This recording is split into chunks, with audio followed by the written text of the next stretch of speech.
Shouldn't skipping to payday be as easy as skipping to the next song? Introducing MyPay from Chime. Get up to $500 of your pay before payday. Get paid when you save with MyPay. Start at Chime.com. Eligibility requirements apply. Credit limits range from $20 to $500. Provided by the Bancorp Bank N.A. and Stride Bank N.A.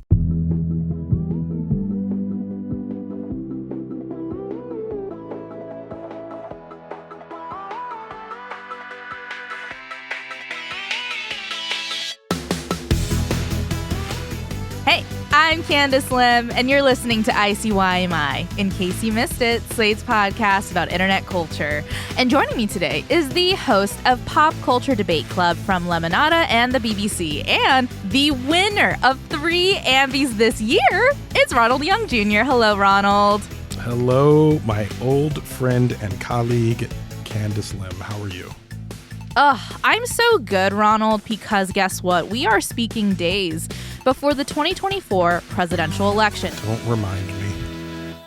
I know. Vibes, bad. Vibes, anxious. But today, what if I told you that we could go back to a time before 2016? Before binders full of women. Before Trump said she's at a dance party with Beyonce, which, by the way, is a sound that I cannot stop hearing on my TikTok For You page. With Beyonce. Dance party with Beyonce. Today's episode is about the internet's favorite fictional presidents. Okay, these are your Harrison Fords and Air Force Ones. These are your Uma Thurmans in Red, White, and Royal Blues. And so I wanted to start by asking, Ronald, who was your first fictional president? Do you remember? I think it was, when did First Kid come out with Sinbad? Whoever was the president, because I actually don't remember who the president was in that one, but I remember that was also one of the early presidents that I saw, because I remember the kid, of course, was the one who I was interested in because he's the first child of the president. But I remember the president also being notable. So maybe that's my first White House movie. But the first president I remember is certainly Bill Pullman from Independence Day. Maybe that answer will change as this show goes on. Yeah, no, that's a good one. I'll give you mine. And it's Dabney Coleman from the movie My Date with the President's Daughter. So this was a DCOM, okay, a Disney Channel original movie from 1998 starring Will Friedle, Boy Meets World. He plays like this kid in high school who decides to pursue Hallie, played by Elizabeth Arnois. And what he does not know is that Hallie is the president's daughter. And so this movie takes place over one night. They run away from Secret Service. It's very cute. And if you know that the reason I love this movie is because of the iconic pink velvet dress that Hallie wears the night out. This movie rocks. There's a theme song. I will remember it, and I will come out of my coma, and I will be singing it. That's how much I love it, and I love this movie. Have you seen this movie, Ronald? Can we go back to your coma for a second? No. Sure. It's planned. It's planned. After this episode. No, I have not seen it. It's funny because I did watch a lot of Disney Channel and Nickelodeon growing up, but it feels like that's one of the ones that slipped through the cracks. But incidentally, if I could plug Pop Culture Debate Club, we have a debate about whether Nickelodeon or the Disney Channel is the better channel. And this is just reminding me of how well Disney Channel did with original movies, because you talking about it, I'm like, yeah, that's 100% something I would watch. Exactly.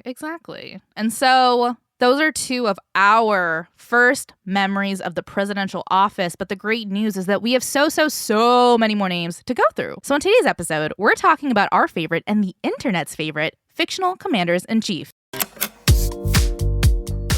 Call me Steve Kornacki because we're polling Tumblr, we're polling Slate staffers, we're polling ourselves to ask, who are the most memorable, memeable, and fan fiction-worthy fictional presidents of all time? After the break. Whether you're listening to ICYMI at double speed or regular speed, you'd probably love to know how you can get more cash back on your credit card. Either way, we'll slow things down a bit so you don't miss anything. Discover automatically doubles all the cash back you've earned on your credit card at the end of your first year with Cashback Match. That means with Discover, you could turn $150 cash back to $300. It pays to Discover. See terms at discover.com/credit card. This episode is brought to you by Saks.com. There's joy in finding the perfect gift for the ones you love. but it can be a challenge. Saks.com's holiday gift guide makes it easy. Whether you're surprising your hard-to-shop for sister with a Chloe bracelet bag or gifting your partner a memorable scent from Gucci, at Saks.com, there's holiday inspiration for every personality on your list.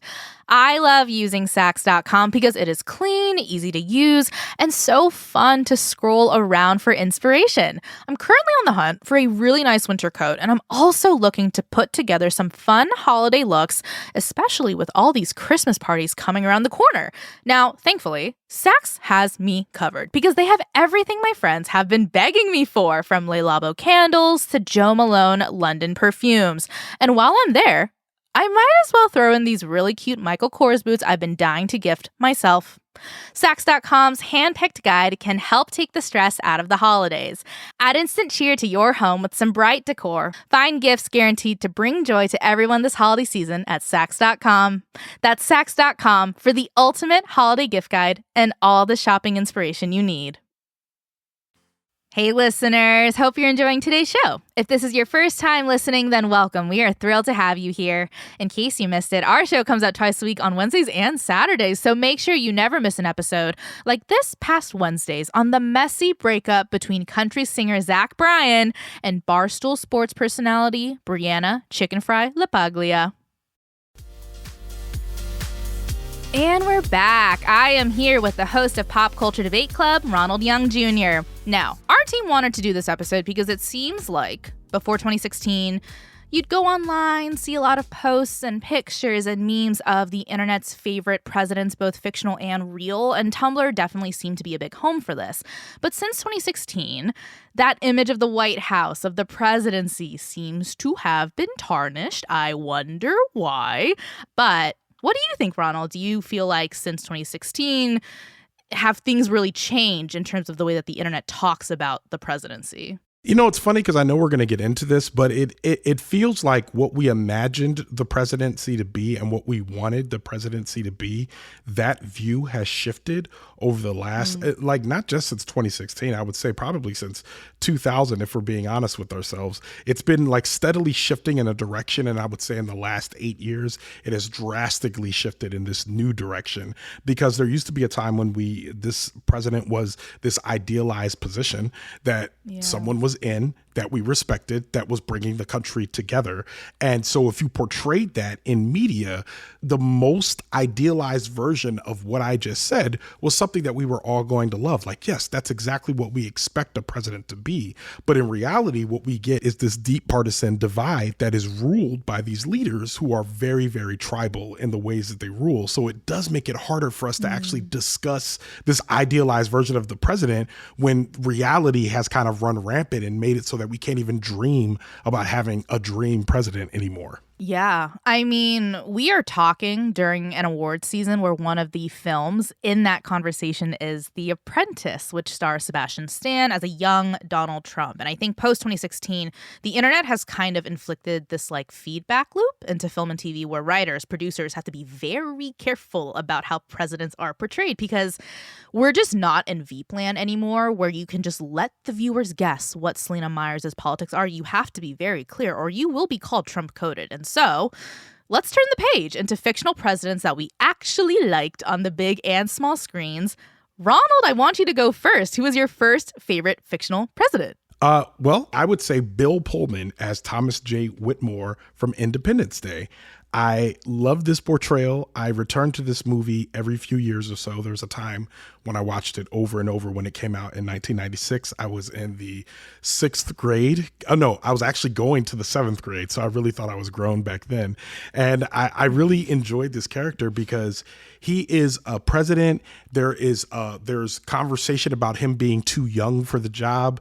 There's conversation about him just being a war hero. So that's what pushed him into the seat. And now he's faced with this monumental task, which is essentially the end of the world. And he has to lead the United States through it. And of course, in doing this, there's this big speech that he has to give, and he gives this speech, which gives me chills. It ends with him saying, today we celebrate our Independence Day, and he talks about mankind and how that word takes on new meaning and how we need to be fighting together as humankind. He's really rallying the troops together, finishes the speech, gets into a fighter plane, and goes to save the day. Stuff that would never happen to any president ever. But like, wow. And I, as my 6th grade going into 7th grade mind, incredible. That's exactly what I thought a president should be. Yeah. We are obviously talking about the Will Smith movie from 1996, directed by Roland Emmerich, in which aliens come to Earth and threaten to destroy humanity on July 4th. And just like you mentioned, I would say one of the most successful GIFs that's kind of popped from this film is the Today We Celebrate Our Independence Day GIF, which comes from that speech you just mentioned. We will not vanish without a fight. We're going to live on. We're going to survive. Today, we celebrate our Independence Day. Ugh, chills every time. I can tell you exactly where the music is going to swell in that clip. I love it. The one other thing I'll say about Bill Pullman is that in this film, there is a situation in which he has to deliver very bad news to his daughter.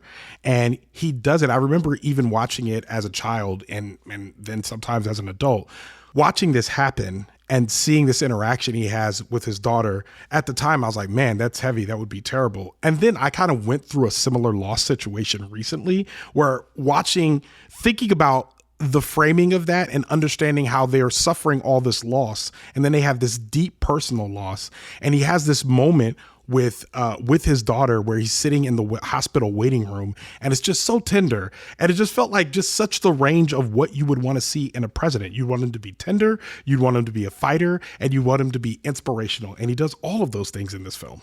I think a few of the presidents we're going to mention today also have an element of badassery, which is something that has absolutely been removed from the White House we speak of now. Correct. But I think that element of kind of like respectable hero turned action star turned the guy you want to literally save you from a helicopter. Unfortunately, the only person I can think of in this space is like a Tom Cruise kind of like Mission Impossible figure. Yeah. But you would never want Ethan Hunt to be the president.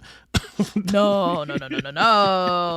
He's too busy. Yeah. Anyway, I think the next president a lot of people are thinking about is Morgan Freeman, but you may be asking which one, because guess what? He has played a president around 2.5 times. Ronald, talk to me about your favorite Morgan Freeman presidential performance. So my favorite Morgan Freeman presidential performance is obviously from Deep Impact in 1998. It was one of 2 asteroid movies released that year, with the other one being Armageddon, who had someone playing the president who I do not even remember. And I've seen probably Armageddon many more times than I've seen Deep Impact. Much of why I like Morgan Freeman in this film is because there's elements of him just being the calming presence in the room, very like the steady hand. And there's a speech that he gives in which he quotes a scripture that I really, really like. Growing up in the church, this is one of those scriptures I was like, yes, this is a scripture that we can all get behind. It's very kind and nice. It's kind of like, there's a lot of scriptures that we hear from the Bible that are weaponized and used in a way that's like, oh, we don't want to talk about that one. But this is one that I think everyone would be like, oh yeah, that's a good one. But that being said, he also does this specific thing in the movie where he is concerned that chaos is going to break out in the country. So he kind of like does this thing where he's standing at the podium talking, and he kind of switches his hands and he says, there will be no looting. You're going to act right. We're going to freeze the stock market. He kind of just goes down this list of things that are executive commands. And so it kind of gives this element of not only him being the steady hand, but the man who's actually in charge and able to actually enact legislation. Well, and I guess it's not legislation when it's from the executive branch, but you know what I mean? Someone who could actually take charge and give some orders that actually make sense. Yeah. Do you ever see like clips or GIFs from this movie go viral? Because I don't know if I've seen much of this particular film across the internet. No, because I think this movie largely lives in the shadow of Armageddon.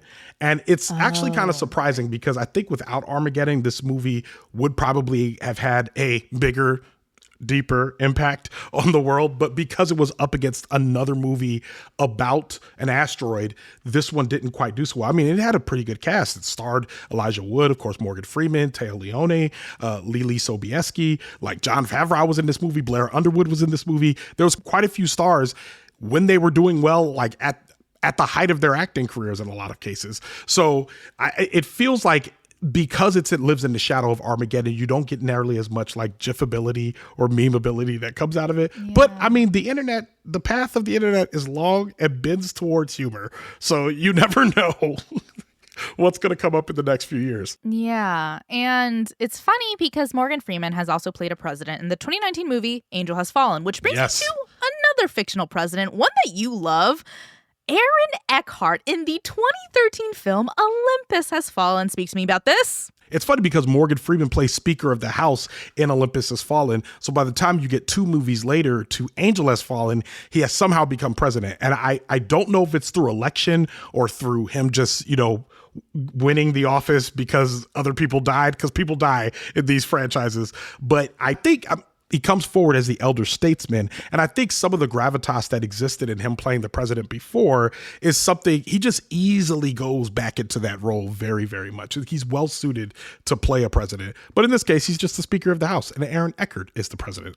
I'm getting off on a tangent, but I love Aaron Eckhart in this movie. He starts off the movie suffering some very tremendous loss, and as a result has a falling out with the head of his Secret Service, who's portrayed by Gerard Butler. So later on, when something bigger happens and these folks come and attack the White House, this tension in their relationship is played out because Gerard Butler is also trying to save the president's child. And so you don't get a lot of presidency from Aaron Eckhart. You get him going to a state dinner and kind of like doing a few things that feel very presidential. So he has the look of a president. It's very much like the Bruce Wayne of it all. You get more Bruce Wayne from him than you get Batman from him. So you get him going to the parties and stuff, which is kind of cool. But after that, you just get him being a man who's like in trouble, who's like under duress from these terrorists, who's just trying to save his family. And I just really like that portrayal. It's very gritty. And I can imagine that man then later on having to go back and be the president and being a better president because of it. But I really enjoy him. And maybe it's just because I like Aaron Eckhart.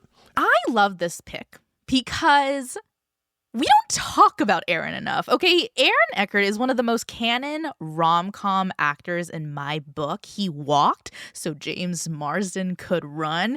And I just feel like he deserves like a Josh Hartnett-assance, a Joshua Jackson-assance. I miss him so much. I think he's coming back. I don't think he's gone too far, right?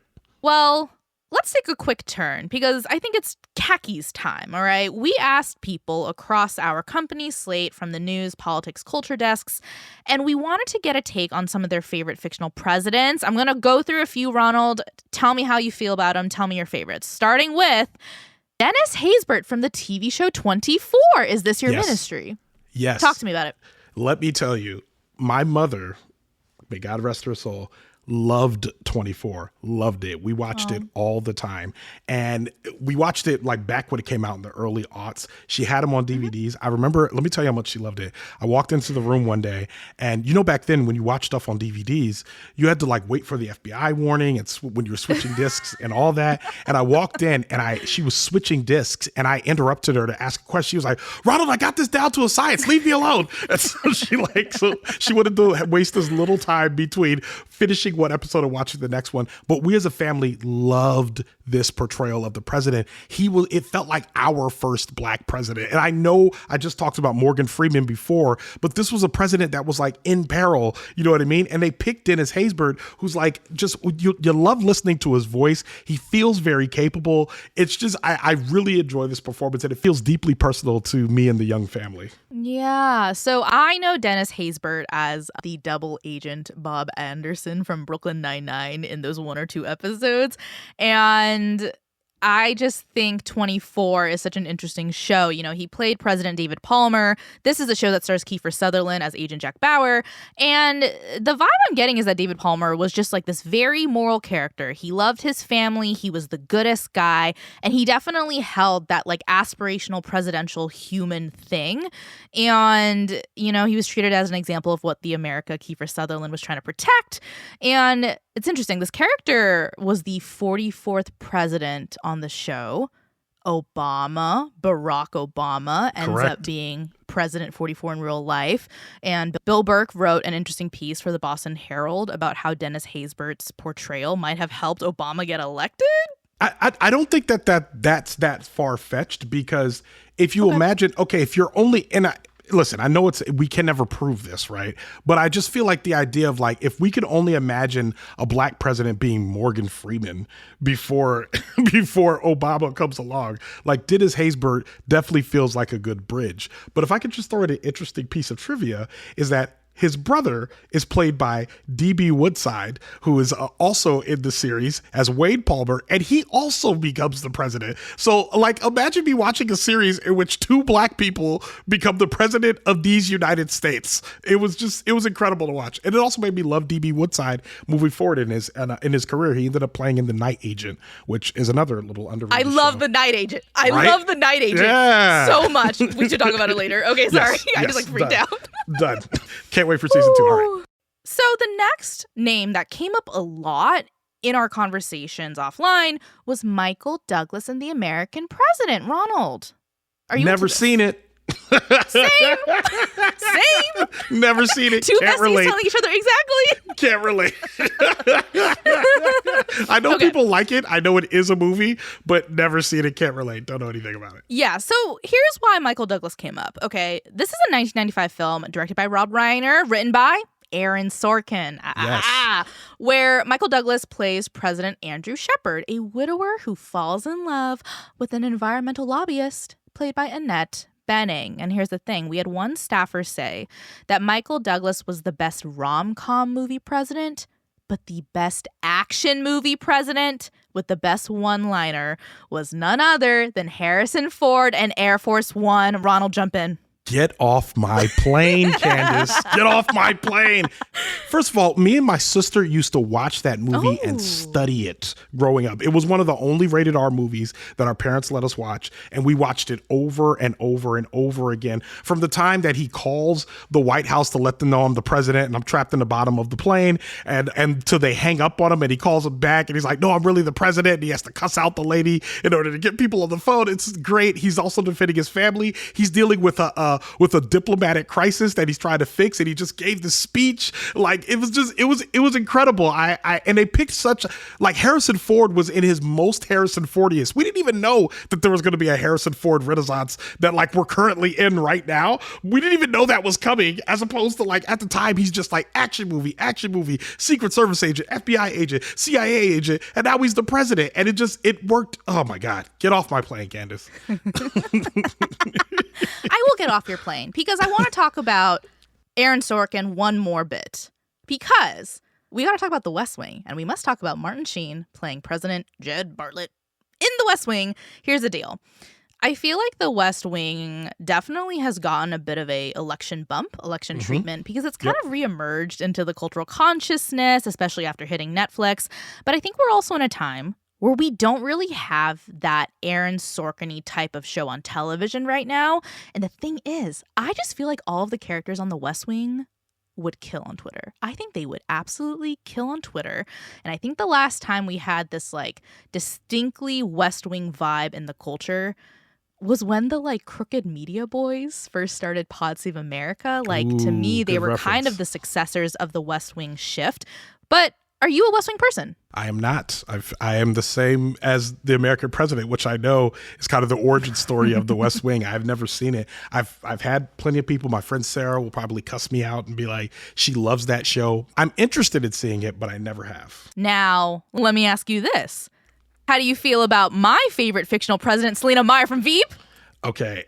This is probably the most accurate depiction of a president, but it is my least favorite depiction of a president, because, like, I watched Veep when it was on air, right? And I probably did like some sort of rewatch in between then and now.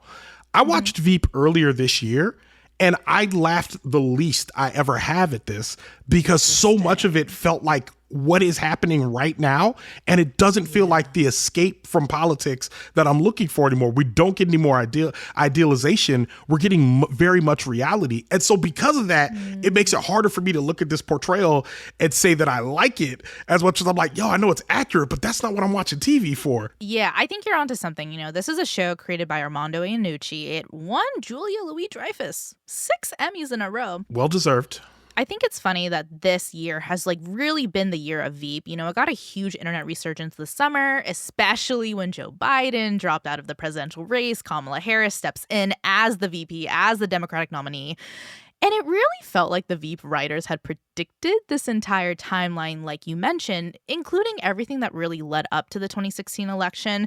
I think what I still can't wrap my head around is the fact that the show was so politically insensitive. I mean, it was wild what they were saying, and yet I catch myself laughing at it all the time. I'm especially thinking of that clip that recirculates all the time on the internet where it's like Selena Meyer going in on that congresswoman played by Stephanie Ware. You're playing a very dangerous game of chicken with the head fucking hen. Because if I don't win the White House, O'Brien is going to sink your stupid boats. And you're gonna look like a hair-sprayed asshole in your 1980s Mother of the Bride dress. And if I do win, I will have my administration come to your shitty little district and shake it to death like a Guatemalan nanny. Or Jonah Ryan in front of the classroom of kindergartners, and his like uncle is like yelling at him. Like, there is something about it that is both nostalgic on one side, but like you're inferring a little too close to home. Yes. And I think, unfortunately, the 2016 election has kind of taught us that there is a difference between taking someone seriously and understanding the consequences of that. And so maybe that's kind of what the backlash is. You did nail it though. Like there's parts of it that definitely make me laugh. Richard Splett, that character, I love him. He's the moral center of the show. If you just watch his story, then the movie has then the series has a happy ending. And I love Jonah Ryan. I loved him from the beginning to the end. I know he's like very offensive in a lot of ways, but I know guys like that are deeply insecure, but are just trying their best to be accepted by everyone. They'll be whatever you want them to be, but they assume that you want them to be an a-hole. And the problem is he was in a place where everybody was an a-hole, but he tried to be the biggest one of them all, but his scenes are hilarious. You know what I mean? But those are two people, and there's several instances in which there's like banter and stuff going on. Christopher Maloney's entire arc, very funny, really enjoyed it. But whenever it came to policy, or like Gary's arc really bothers me to watch. Now I can't even laugh. Like it bothers me to watch. And then some of the ways in which she abused her staff members didn't ring a bell as funny anymore. It just rung a bell as just abusive. So I think that's what happened. And that happened over time. And that's likely because of the way, like you said, the way things have changed since the 2016 election. Yeah. And I think there is one more president I'd like to shout out, if I can sneak one in. Let's do it. I want to give a shout out to Jordan Peele's impression of Barack Obama on the show Key and Peele. Okay, here's the deal. There are two sketches that I think the internet will always treasure, keep recirculating, do not die. The first is Keegan-Michael Key as Obama's anger translator, which later manifested into Keegan literally appearing at the 2015 White House Correspondents' Dinner with the Barack Obama. Yes. And then, my favorite, the Obama meet and greet sketch, which was about the way that Barack shakes hands with certain voters. Yes. Nice to meet you. All right. Nice to meet you. All right. Nice to meet you. 1/8 black. Afternoon, my octoroon. Come on, bring it in there. Tuck that. Yeah, I'm in there, dog. I'm in there, dog. I'm in there, dog. You tucking it in there? But you tuck, dog. But you tuck, though. You tuck it. I'm in there. I'm in there. I'm in there. All right. Nice to meet you, man. Do you know how often I say, hey, you tucked in there? You in there, though? Are you in there? I do it to people. I don't even think they know what I'm referencing, but they always respond the same way that Keegan-Michael Key does, which is like, yes, Ronald, yes, whatever. Yeah, I'm in there. Do it to my sister often, but yes, this definitely deserves an honorable mention. This is the guy who made Get Out. Yes. I always just think it's so funny when people, and it's not really their fault, especially if it's an age thing, but like some people don't realize how funny Key and Peele was, how funny Jordan Peele was before the Get Out, before the Nope of it all. And I'm just like, guys, this is what the internet is for, bringing us back the text from the Bible to the now. And so if we're talking about the internet and we're talking about fictional presidents, There is one name that is glaringly missing from this list.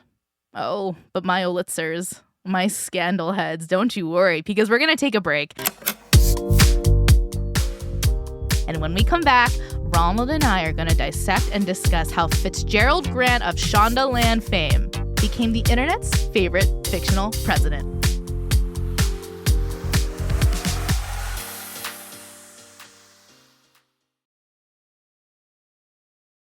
Whether you're listening to ICYMI at double speed or regular speed, you'd probably love to know how you can get more cash back on your credit card. Either way, we'll slow things down a bit so you don't miss anything. Discover automatically doubles all the cash back you've earned on your credit card at the end of your first year with Cashback Match. That means with Discover, you could turn $150 cash back to $300. It pays to Discover. See terms at discover.com/credit card. This episode is brought to you by Saks.com. There's joy in finding the perfect gift for the ones you love, but it can be a challenge. Saks.com's holiday gift guide makes it easy. Whether you're surprising your hard-to-shop-for sister with a Chloe bracelet bag or gifting your partner a memorable scent from Gucci, at Saks.com, there's holiday inspiration for every personality on your list.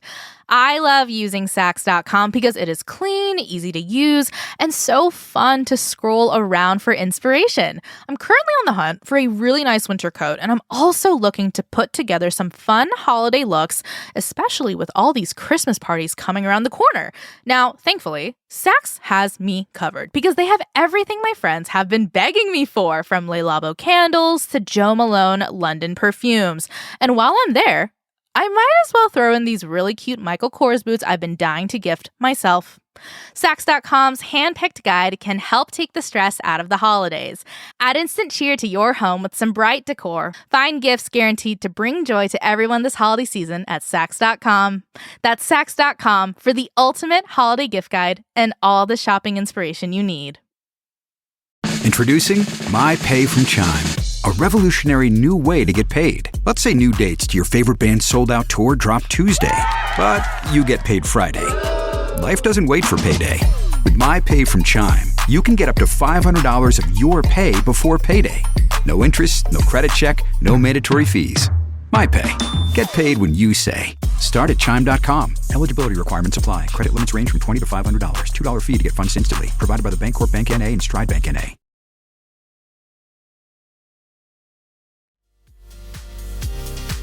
And we're back. So, it is time to talk about probably one of the internet's favorite fictional presidents, and that person is Fitzgerald Fitz Grant, who was played by Tony Goldwyn on the Shonda Rhimes hit show Scandal for 7 seasons. Now, it is ironic that I am not a Scandal person, and yet I have seen every single edit, every single fan fiction. I wrote them all. Every single Kerry Washington, Tony Goldwyn interview, because TikTok and Twitter will never, ever live them down. But let's stop the presses because, Ronald, we are speaking mere days after Kerry Washington posted a photoshopped picture of her, Fitz, and Jake as the love triangle from Challengers. What do you think about this photo that I'm showing you right now?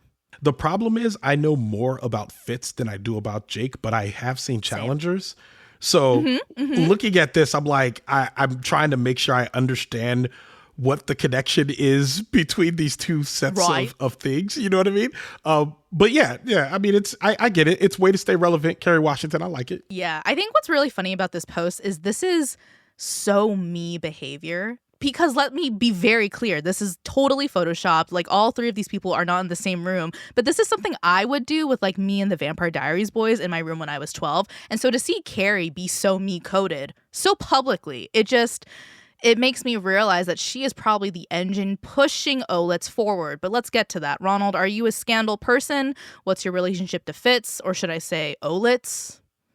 So I watched Scandal in the early seasons, but then when I realized that it was like emotional terrorism, I had to stop because like, I mean, there's only a few shows that I call emotional terrorism. There's this one, and then there's also This Is Us, where I'm just like, come on, y'all. These are just shock and awe campaigns of emotional manipulation. Y'all, like, we can't, like, and I'm not saying they're not good. I'm just saying, like, they literally turn it on to be like, get ready to cry. I don't want to hear nothing else from you. You about to cry.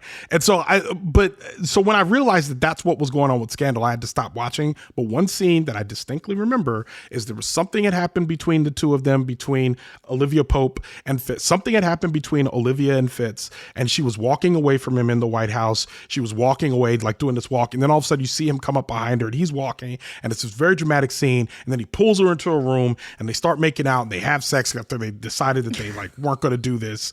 And I remember being like, man, this is really intense. And then I stopped watching. Maybe that was like in season 2, maybe season 3. There's 7 seasons, and then when I check back in with these memes, I realized that this kept happening for 4 more seasons. Mm-hmm. What? Mm-hmm. So that's my relationship with Scandal, Candice. Yeah, and we should explain what Scandal is. You know, this is a show that used to air on ABC. It's about a DC fixer named Olivia Pope, played by Kerry Washington. And guess what Olivia Pope is? That girl. Okay, she walks, she talks, she puts you in your place. And the person she was constantly putting into his place was the President of the United States, Fitzgerald Grant. And they met because she used to work on his campaign, like you said. They had this crazy chemistry on the campaign trail, and they've just been like hooking up ever since. And the thing is, he's like married to the First Lady, Mellie Grant, played by Bellamy Young. So we've got a little bit of a love triangle. We got a little bit of an affair. We have a sprinkle of a hostage episode.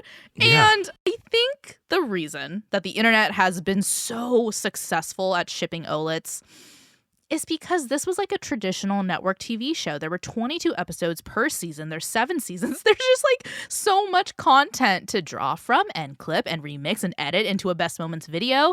I think the internet and we as a culture, we miss doing that. We miss having text unto which to interpret. Yes, agreed. I think generally that's one thing that I miss the most about air quote monoculture is this idea that we are all watching the same thing, because we are certainly not all watching the same thing anymore. As a matter of fact, I heard something, I think it was on The Town, where they just talked about the fact that there's so many television shows that executives don't even bother to count them anymore. Because at one point they were like, there's 200 new television shows coming out this fall. And they would do like this deep demographic dive. And they're like, there's no way to tell how many shows are coming out anymore because there's so many streaming services, so many internet channels, so many like broadcast and cable channels, all of that. So they don't know anymore. So because our attention is spread so far and wide, we really just don't get that opportunity to, jump on Twitter and talk about shows anymore. As a matter of fact, the last time that I remember doing that was for Last of Us, which, we haven't seen a new season of Last of Us in a couple of years. And I think that was the fun part about Scandal, was just watching it with your friends and reacting online. That made you want to watch the show. As a matter of fact, when I stopped watching the show, that's what I'd just be like, well, I can't even look at Twitter on Wednesdays or Thursdays when it came on because I'm going to feel left out. Yeah. I think you're also pointing to this idea of how like live tweeting Scandal, which was once again appointment Thursday television. It's not streaming, right? Whereas streaming is the Spotify of television. You pick the time you want to listen and cry. But this idea of like live tweeting a show probably became a thing because of Scandal. It probably became an idea because of Black Twitter and their just voracious ability to congregate on Twitter for that. I'd argue it probably helped Insecure. That show on Sundays on HBO, because live tweeting Insecure became a huge thing. Yeah. And I do think not only is it the streaming economy that kind of dovetailed that, it's the fact that Twitter became an unsafe space thanks to Elon Musk, Cybertrucks. Anyway. Yeah. It's funny because you could just give it to HBO because it like, think about Game of Thrones, you know what I mean? Like even stuff like Silicon Valley was getting like tweets on Sundays, just depending on whatever the Sunday late night show was, people were going to talk about it. But you're right. It starts with something like Scandal, How to Get Away with Murder, and the other ones. I love that show. Yeah. And I think what's really funny about Olets, just as a concept, is that I feel like the shipping of this couple has only grown more and more intense, even though Scandal literally went off the air in 2018, especially during the pandemic when people were at home and they were like, I have time to invest in 7 seasons of a show. Kerry Washington, Tony Goldwyn, you absolutely played into it. I hope those residual checks hit really hard. But first, I want to go through some pinnacle texts in the Olets archive. I'll bring my favorite Olets moment, which is from season 2, episode 20. Let's just play it. Come back to me. Forgive me. I love you. Please stop. Please stop getting my hopes up. Just stop. I can't stop. I won't. Olivia, I am not a toy you can play with when you're bored or lonely or horny. I am not the girl the guy gets at the end of the movie. I am not a fantasy. If you want me, earn me. Until then, we are done. That's a good choice. And I remember that scene. So that's a very good choice. As a matter of fact, you said season 2, episode 20. I feel like the scene I'm talking about is not far removed from this. I don't know if it's before this or after this. It's in the same neighborhood as this, but wow, what a good choice. And wow, this is when the melodrama of Kerry Washington comes in like very handy because she delivered that. She was like chewing scenery in that role.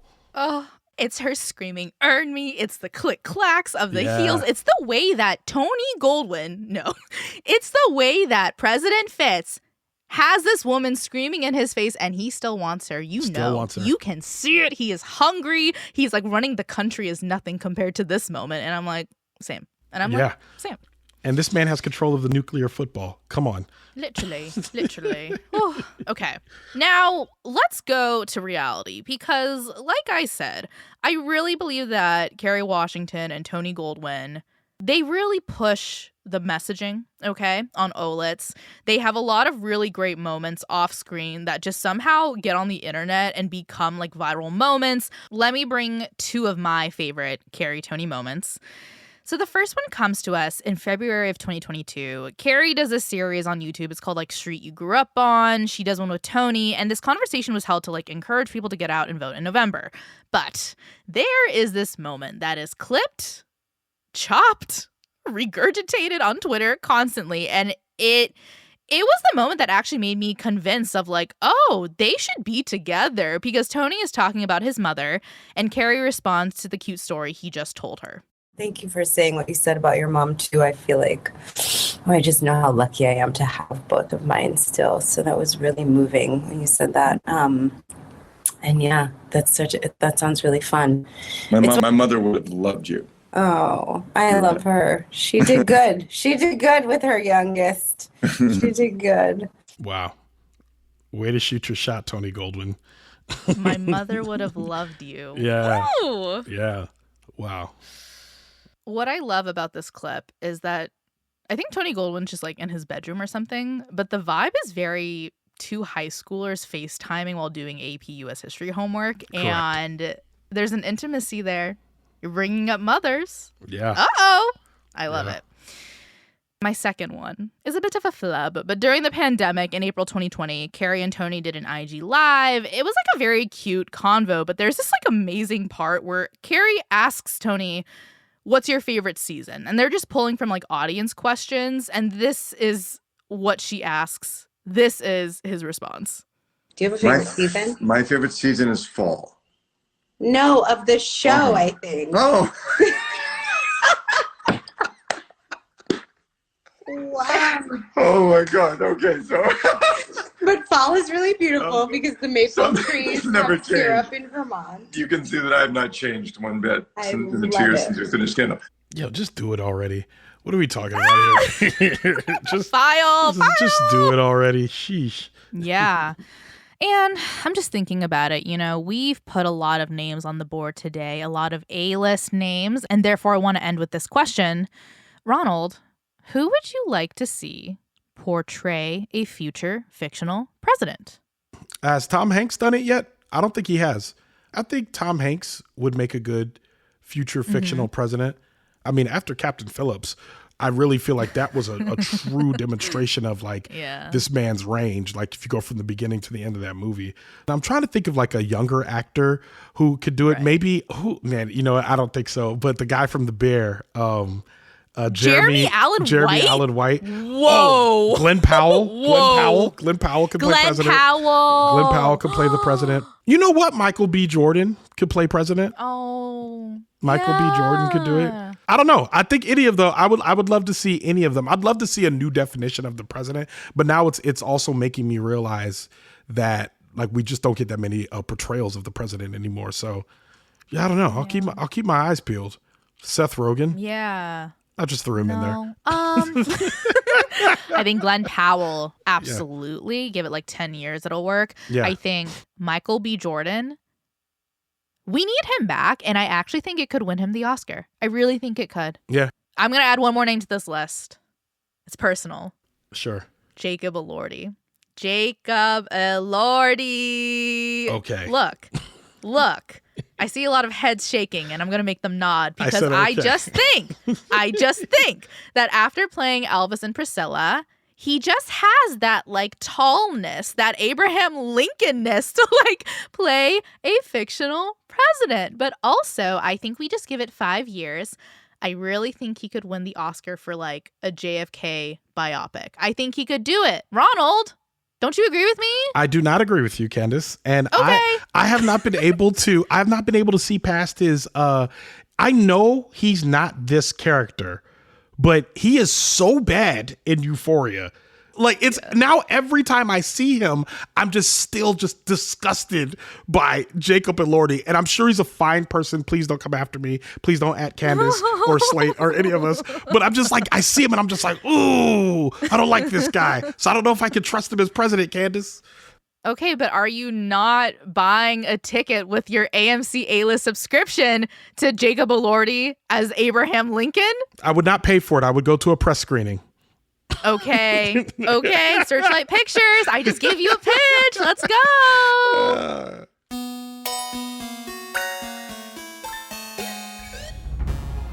Okay, that's the show.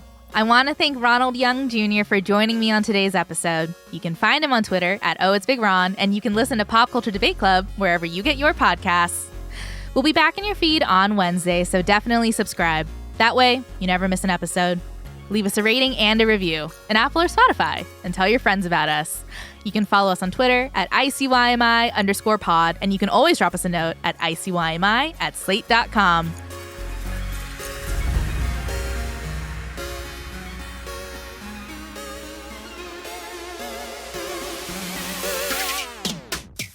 ICYMI is produced by Se'era Spragley Ricks and me, Candice Lim, with production assistance from Alexandra Botti.